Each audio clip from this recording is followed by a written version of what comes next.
Hi guys, Ryu here from Blender Bros, and in this video we're gonna be talking about something that every single 3D artist is struggling with, and that is blockouts. It doesn't matter whether you're a beginner, intermediate or advanced, blockout is always a challenge. So what we're gonna do in this video, we're gonna break down the blocking out process, and I'm gonna give you some really cool tips and tricks on how to make it easy and simple. Let's go. So first let's talk about why blockouts are so important and so difficult at the same time.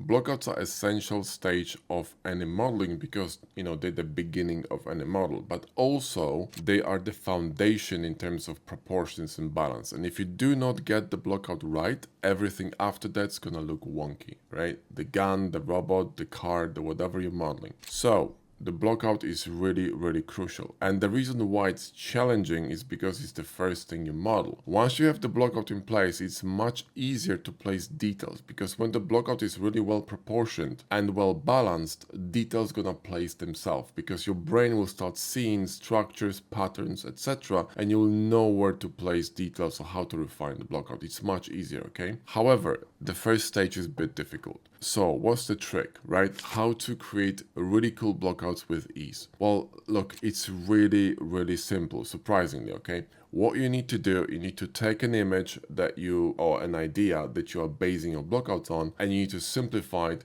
to the most basic blocks like cubes, cylinders, cones, and toruses, right? So the very basic geometrical shapes. For the purpose of this video, we're gonna be using this image, which is a sci-fi generator I created some time ago. In fact, it's a standalone course that you can get with our bundle on our store, but this one is a bit more advanced in terms of techniques. I'm using their add-ons like Hardups and Box Cutter. So if you're a beginner, then I would recommend you get our accelerator course, which is superb. Okay, in just 2 weeks it's going to teach you all the basics of Blender, all the menus, all the tools you need, the entire workflow for hard surface, starting from the cube, the blockout stage, the design process, the detailing, the texturing, the rendering, the whole shebang, right? And you can spend 1 hour a day, and in less than 2 weeks you're gonna be proficient in Blender hard surface. You'll be able to create your own models with ease. We have tons of testimonials. People love the course, and the reason for that is very simple, because it's a really well structured curriculum, so you don't have to watch fragmented YouTube videos possibly learning incorrect techniques. You have everything laid out, and it's really well structured. So click the link in the video description, grab the course and enjoy. It's fantastic. Even if you're an intermediate user, you'll still get a lot of value from that course. But going back to our video, so let's take this image and let's talk about how we can create a blockout out of this, right? So I'm going to scale it down a bit here, and let's just start. So the issue with blockouts, right, is when you look at the reference image, your brain sees all the details, and you need to turn them off, switch them off in your head. What you could do, tip number one, take an image that you want to recreate in Blender or base your model, on some specific idea or someone else's model. You can take it to Photoshop and Photoshop out all the details, literally paint over any detail to make it as simple as possible. This is one of the simplest but really powerful techniques on how to simplify your reference image. In addition, in Photoshop you can add other elements if you want to change something. So it's going to improve your imagination, your creativity, and it's going to help you to build your visual library at the same time, which effectively is going to help you create better blockouts. You see, it's all connected, right? So what I would do, if your brain cannot simply turn off all these details, just bring it to Photoshop, paint over all the details and remove them. Now, I'm not gonna do that, but what I'm gonna do is I'm gonna simply look at the image and recreate it in Blender, right? More or less. So if you look at this generator, it's really simple, okay? It has a cube at the front. So let's just grab a cube, right? And we're going to scale it proportionally to how it looks in the image. So it's something like this, okay? More or less, right? Maybe a little bit wider. Then we have a structure at the back. So let's just duplicate it, rotate it on this axis, drop it down here on Z, right? And let's just scale it up a bit, right? And then I'm going to drop this face down a little bit. I'm gonna make this wider to create this bevel, right? And I'm going to extrude it up, okay, somewhere here, and scale it in really close, right? And then I'm going to run just one bevel here, okay, like this on this side, and this should do for now, okay. Now there's a gap between these two. There is another element over there inside, a circular element. So what I'm going to do is I'm going to grab a cylinder, I'm going to rotate it, I'm going to scale it down and move it in here, move it a little bit lower, and bring it closer here like this, as Shift Y, and scale it up a bit, and there we go, right? So that's that. You can add bevel here. I'm gonna do it with hard ups because it's quicker, right? And you know, to have some kind of like a slightly softer shape if you want to. Add some weighted normal, so we're good to go, okay? Now I'm not sure why this face is slanted, but let me just fix it really quickly. Alt A, and I'm gonna flex it with machine tools. If you're not using machine tools, you know, you need to improve your life. I have two massive videos on machine tools. I'm not gonna be explaining how I did that. It's basically an align pie with machine tools. You need to enable it, but watch my videos and you're gonna learn how to use the tool. Now, we also have a, you know, this chassis here in the bottom, right? This one, and this one seems to be connected to the front, but it's slightly lower than the bottom of this cube. So what I'm going to do is I'm going to grab this bit here, Q and Shift Curve Extract to create this bottom part here. I'm going to scale it a little bit because it's narrower. You can see clearly here it's narrower than this, you know, this top part. And we can extrude it. So we can extrude it like this and, you know, bring it closer here. Maybe not as long, you know, something like this. And we can see that it doesn't really go to the front, right? It's kind of a cut off somewhere here in the bottom. So we can run another loop here, Control R, there we go, maybe somewhere here. And we're going to apply it, and we're going to grab this bit here and drop it down to create this opening for wheels. So I'm going to move this one forward. I cannot see that, but I'm thinking that, you know, this should be sort of slightly angled here. I think it's going to look a bit better, okay? And we can bevel this, boom, right? Then we got wheels, so we can borrow this cylinder, Shift D and RZ90, right? Rotate it, scale it down, go to side view, and you know this wheel is quite close to the top, right? So let's move it here on x-axis, and it's actually quite narrow, so it's not really super, you know, it's not a super large wheel. It's kind of small. And it doesn't really stick out outside the chassis much, right? So I'm gonna make it narrower here, like this, and rather close. And in fact, what I will do is I will, you know, make this part here of this, the bottom part here, a little bit narrower. Okay, so I'm gonna grab this, right? In fact, maybe just this one, and you know, temporarily I'm gonna move it inside. Or in fact, let's just go with Alt E. Extrude manifold and move it in, okay, like this, right? Then I'm going to move this wheel a little bit deeper, so we're going to have this structure, and I'm going to mirror this to the other side, okay? So Alt X and mirror, boom, there we go, and also mirror this one to, you know, to have wheels on both sides. So this more or less will be it. Now you see that we have this kind of like a side panel here, and this is just a detail, but we could simply duplicate this cube, make it a bit smaller, and literally move this somewhere here, right? And, you know, create this kind of element here. So for now, it's a placeholder, and obviously this needs to be lower. You can see that it's kind of overlapping here, and more or less it goes to 2/3 of this, you know, of the height here, and more or less it's okay. And I wouldn't add any more panels or details here. This is enough. The front as well, what I would do is I would just, you know, place these two for the lights. So I would Shift D this one and scale it down. Obviously, we need to scale it down and bring it down here. This needs to be smaller. Mirror to the other side so we can see the gap in between them. It's still too big. Do something like that. Make it a little bit maybe taller. And, you know, and drop it somewhere here for now. And again, this is just a placeholder, right? We're not really creating any crazy details right now. What you want to do is you want to make sure that the proportions and placements of elements make sense, and it kind of, you know, plays off of this reference image correctly, right? Now what we need is we need the wheels in the back, so Shift D, copy these wheels here, right? We can copy them on the y-axis. And what I'm going to do now, I'm going to move this origin point, right, down to this face here, so Shift S and 2 face. And I'm going to rotate this a little bit, so the origin point is in the bottom. And I'm going to scale it on individual origins. So when I'm going to scale that, it's going to scale upwards, and it will maintain the same elevation on the bottom, yeah?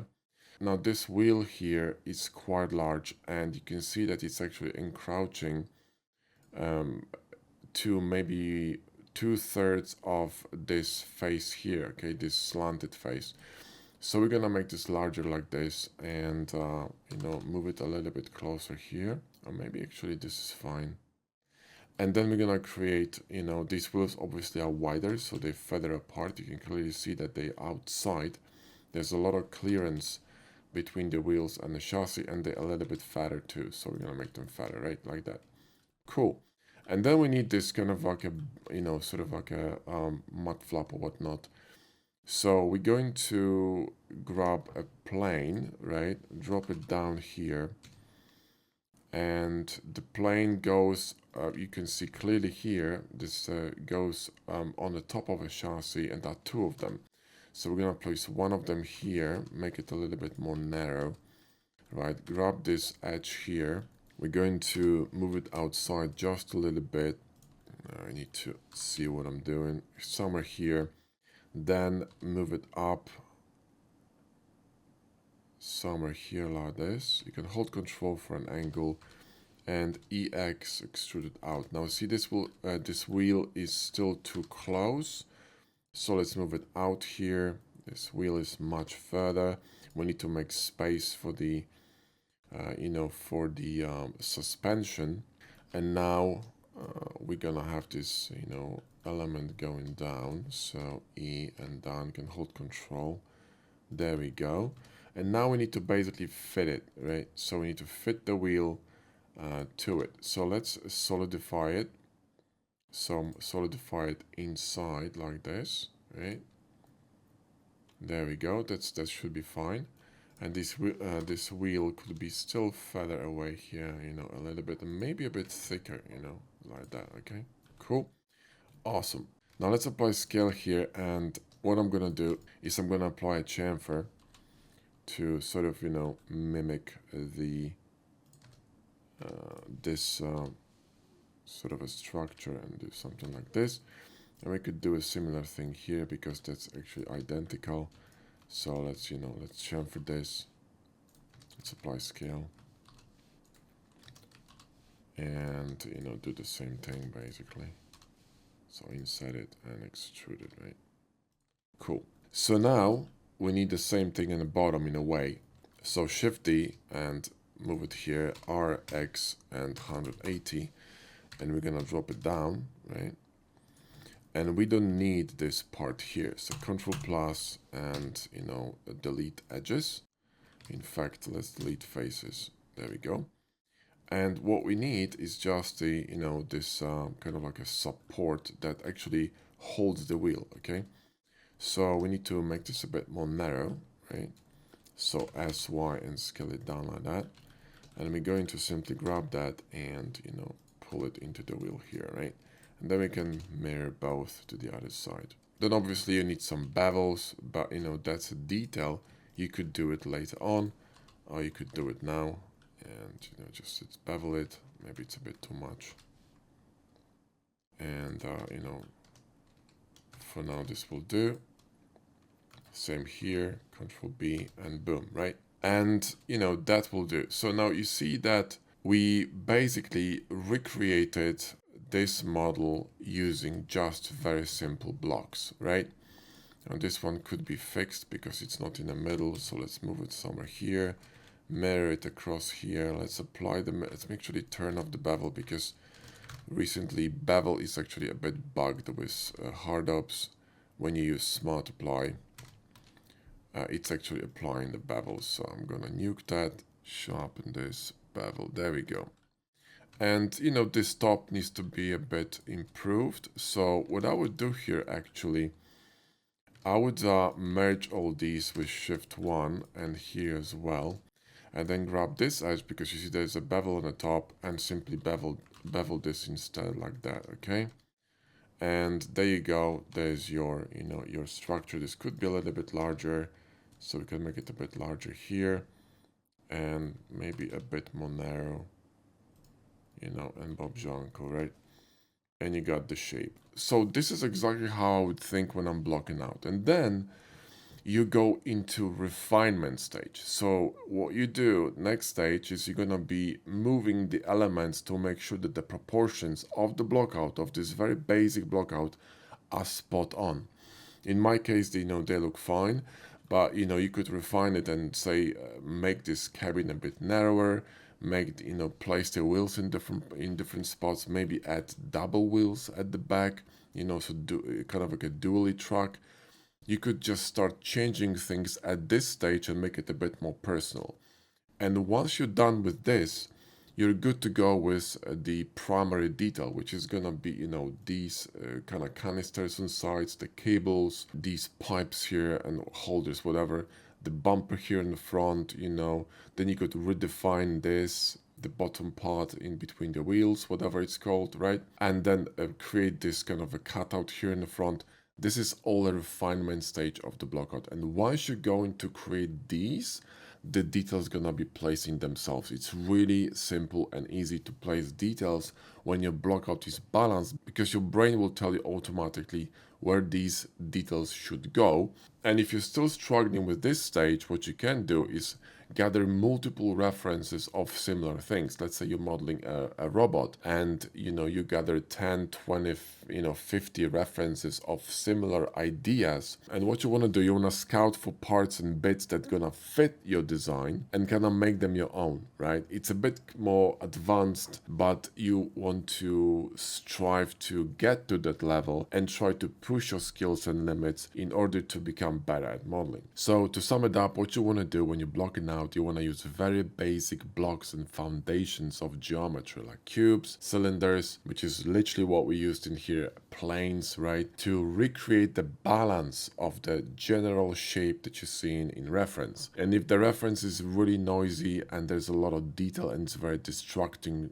you know, for your brain, go to Photoshop and just simply delete all of them. Literally paint over them using the color from the reference to make it as plain as possible. And it's going to kind of help you to see the basic shapes, because every single design has basic shapes. And then once you do that, you refine it, you move parts about to make sure that your blockout is proportioned. And in order to do it properly, you want to rotate your view, you know, as much as possible. You want to see a model from all different angles in order to be able to tell whether it's proportional or not, okay? Not just from one angle, not just from perspective or orthographic view. You need to switch between them, move around, and, you know, see how your model is looking from all kinds of angles. If it's looking proportional and balanced, you're good to go. If not, adjust it. And the last stage is gonna be adding more intricate details, so kind of cutting into the shape and refining the blockout.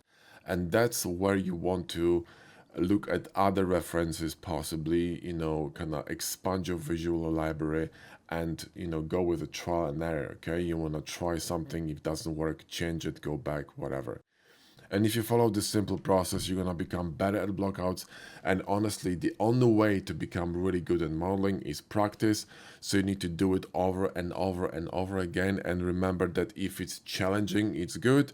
Because if it's not challenging, that means you're not learning anything. So, you know, if it's difficult to do something, not impossible, but difficult, that means you are learning, which is a, you know, really good thing, okay? So anyway, that's it for this video. Remember to pick up our course, the Hard Surface Accelerator, if you haven't yet. If you're a beginner or even intermediate, it's a fantastic course. It's gonna teach you a ton about design, you know, blocking out, detailing, refinement, how to think when you model, how to create, you know, really cool ideas and details on your own, and how to become better at modeling hard surface, how to texture your models, how to render your models. The whole process is explained. There's even a fantastic section on on principles of design, which is superb, where we talk about echoing, we talk about proportions, we talk about balance. So you're going to learn a lot about modeling, and it's also going to help you tremendously creating better blockouts. So click on the link in the video description, grab the course and enjoy. That's it for the video. Thanks for watching, and I'll see you in the next one.